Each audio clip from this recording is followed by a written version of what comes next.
Hello and welcome to the Dandy Funhouse, the home of your favorite frivolities. I'm your host, Neil Dandy, and today I am not coming to you from Murfreesboro, Tennessee. Oh no, it's a family trip on the road to the great state of Florida and a trip to Busch Gardens Tampa. Let's step into the funhouse.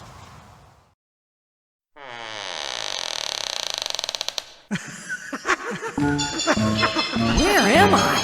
You just entered the Dandy Funhouse. Thank you. 2 egg McMuffins, a McGriddles meal, another.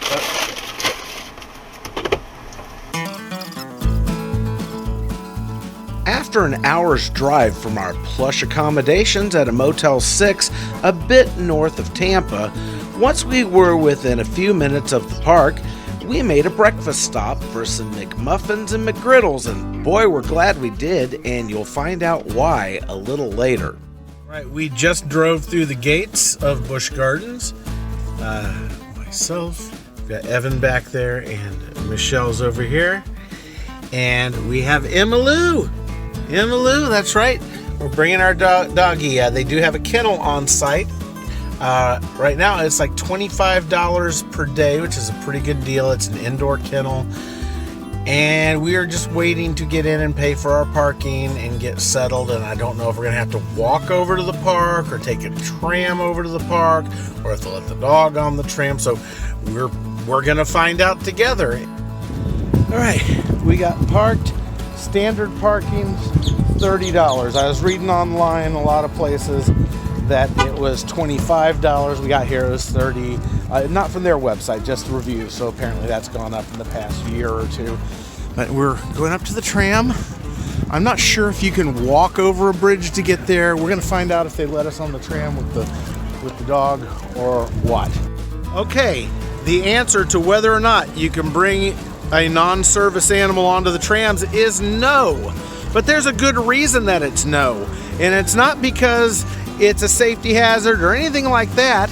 It's because right next to the tram entrance, you've got your pedestrian entrance right here, but more important than that, right there behind us is the pet kennel. So you don't need to take your pet onto the tram, period, at all. Come on, Emma, let's go check it out. Let's go check it out. Woohoo!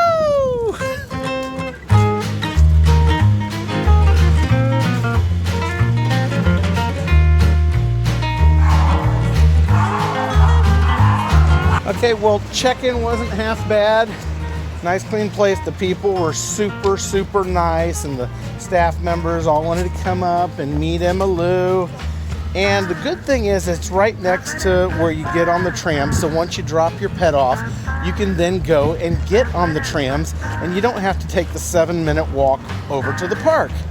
You know, so let's go ahead and get on these trams and get to the park. And another courtesy, when we came back from the kennel, because we had already gone through the line for the tram, they recognized us and put us right on. So, welcome to Busch Gardens Tampa Bay. Now through January 2nd, enjoy Christmas Town.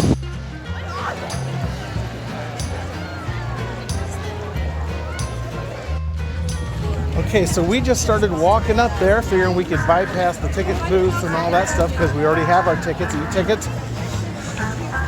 And now we're back outside, and this is the line. It is freaking obnoxiously long, and it doesn't look like it's moving.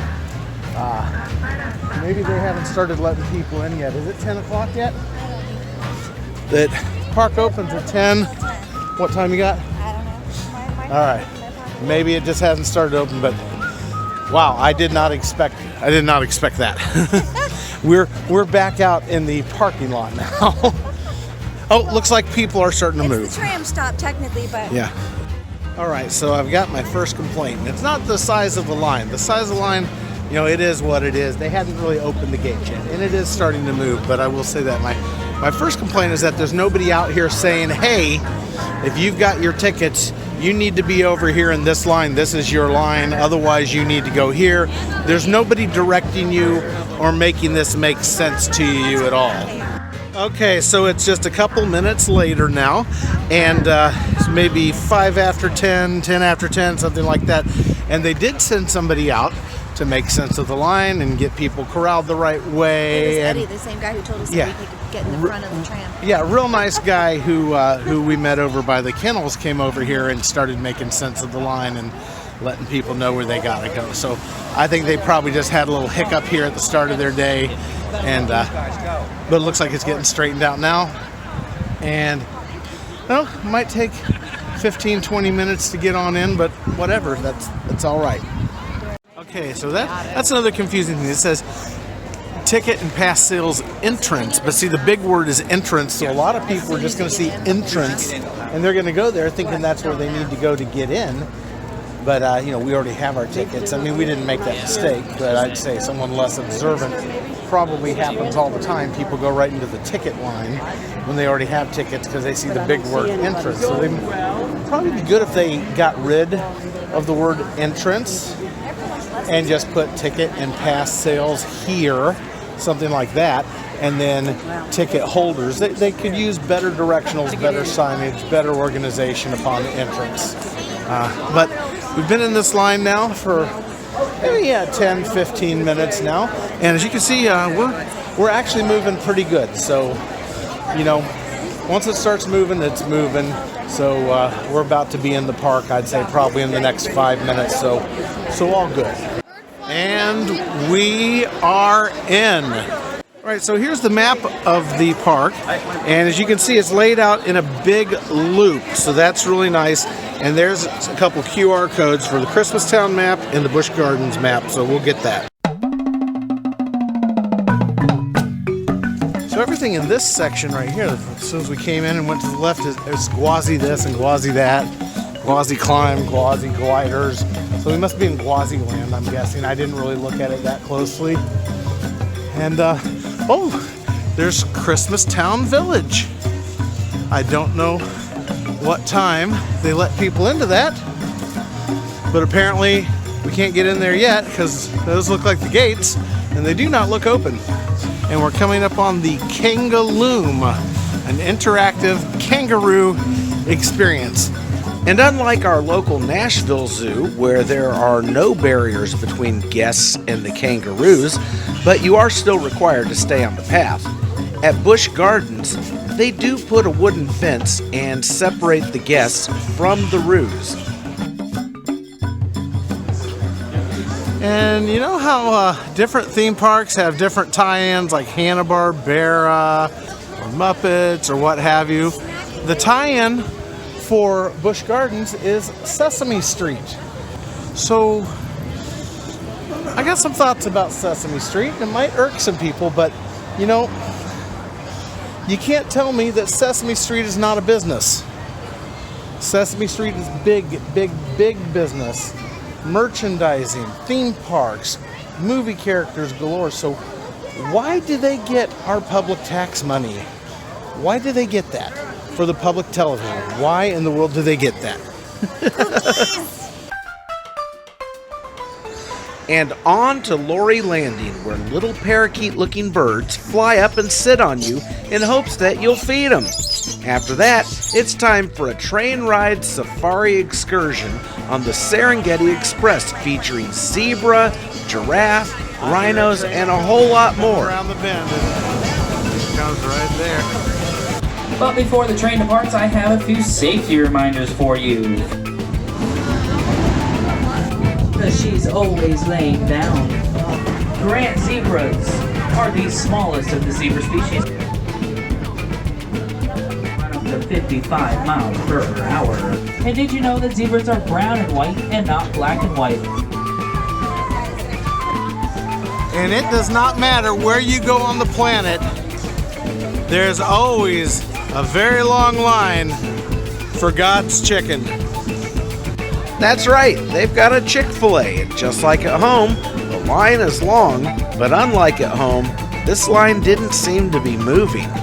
There are lots of great botanical sculptures in Busch Gardens of giant butterflies, bulldogs, tigers, and more throughout the park, presenting some wonderful photo opportunities as you drift from one region to another.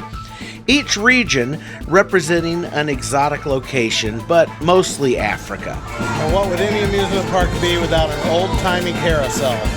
Here a roller coaster, there a roller coaster, everywhere a roller coaster, and also lots of little kid rides, but not much in between those two extremes. My son Evan and I did find one that we were both up for the challenge on, though. Hey, Evan and I got in line to do the Stanley Falls Flume log ride. Here we go. Floating down a river. They don't even have seat belts on this ride.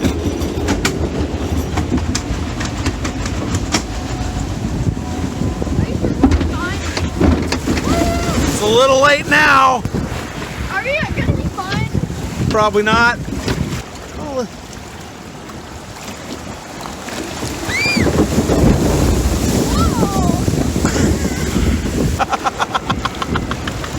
Dude, this is the big one.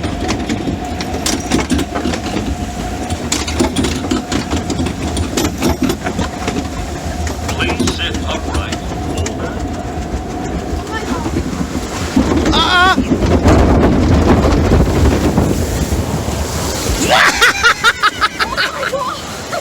I was so scared. We survived. Yeah, barely. It was great. Okay, after a midday doggy walk, we are back in the park here. And we're doing the edge of Africa and a little primate walkthrough, and that's going to be about it for us. Despite there not being many non-thrill or non-kiddie rides that the whole family could enjoy together, the animal exhibits here are absolutely second to none. Tigers, primates, gators, hippos, and about everything you would ever want to see. Well, our day here at Busch Gardens, Tampa, Florida is drawing to a close. And we are egressing out the exit. Hey guys, did you have fun? Fun? And here we are back in beautiful Murfreesboro, Tennessee at the Dandy Ranch, home of the Dandy Funhouse Studios. And I got my little mug of Christmas cheer going on here. It's just filtered water, folks, not much. And I'm sitting here editing the episode. How often do you get to see a show host do that? Sit here with the headphones on, editing their episode and doing the wrap-up. Anyway, I'm going to tell you what I liked about Busch Gardens and what I didn't. Tampa, Florida, Busch Gardens. First, I'm going to go start off with the positives. The staff is incredible. Wonderful pet accommodations. It's a pretty good bargain when you compare to the cheese that you'd put out at the House of Mouse or the cheddar you'd spend at Universal. Great bargain, the SeaWorld Busch Gardens team of theme parks in Florida. You can't do much better than that. It's a really unique experience with the animals and the rides, and that's kind of been their winning formula for a long, long time, and it's worth it.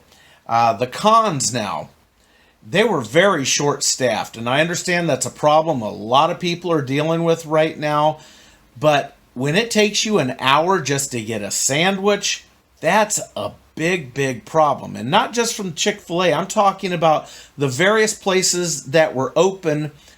It was taking an hour just to get through the line. And as a result, we didn't get any lunch the whole time we were there. We just skipped it all together. We just heard from everybody else that was there how long it was taking. And it was like, you know, I'm not spending that much of my day doing this. Also, the Christmas town was closed during the daytime. It's Christmas time. I understand there's lights and everything that happen at night, but for people who aren't going to be there at night and are just doing a day trip and aren't spending 20 hours at the dang park, open it up and let us walk through it at least and see some Christmas stuff. That would be real nice at Christmas time. Also, it's either big thrill rides or little kiddie rides and not a lot else in between unless you're going around seeing animals. That's where Universal and Disney has them beat. They've got experiences that you get on, you can go on as a family that aren't high impact, but that you see neat things and you can interact with, things like that. And Busch Gardens just doesn't have that. Big tip, if you're going for the coasters, this is a big roller coaster park, get the fast pass, or all you're going to do is stand in line all day. But that's pretty much the deal with almost any theme park. But anyway, on a scale of 1 to 10, I'm going to have to give Busch Gardens Tampa, Florida a solid 6.5. Because I did like it. They've just got some issues right now that they're going to have to deal with. Anyway, if you'd like to deal with us on a good way and fill our stockings for Christmas, you can check out the patronage page at dandyfunhouse.com. Supporters get access to exclusive bonus material, and super supporters, well, I'll find some stuff around the house here that Mrs. Dandy wants me to unload on some unsuspecting folks, and I'll send you that in the mail if you give me a mailing address. Anyway, come on back here real soon. I'm going to be, you know what I'm going to be doing real soon? On the way home, as we were going through Alabama, I picked up a Stuckey's Pecan Log Roll, the classic, from a roadside stand, and Stuckey's is overhauling their brand, and I'm going to do a little dive into that because it's a piece of American history here that's making a comeback, and I think it belongs here at the Dandy Funhouse. So come on back here, share some time with us, because everything's going to be fun and dandy. Merry Christmas, everyone.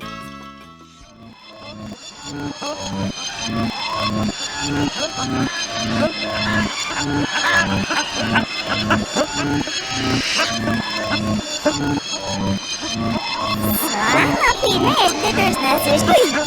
Oh, my ring.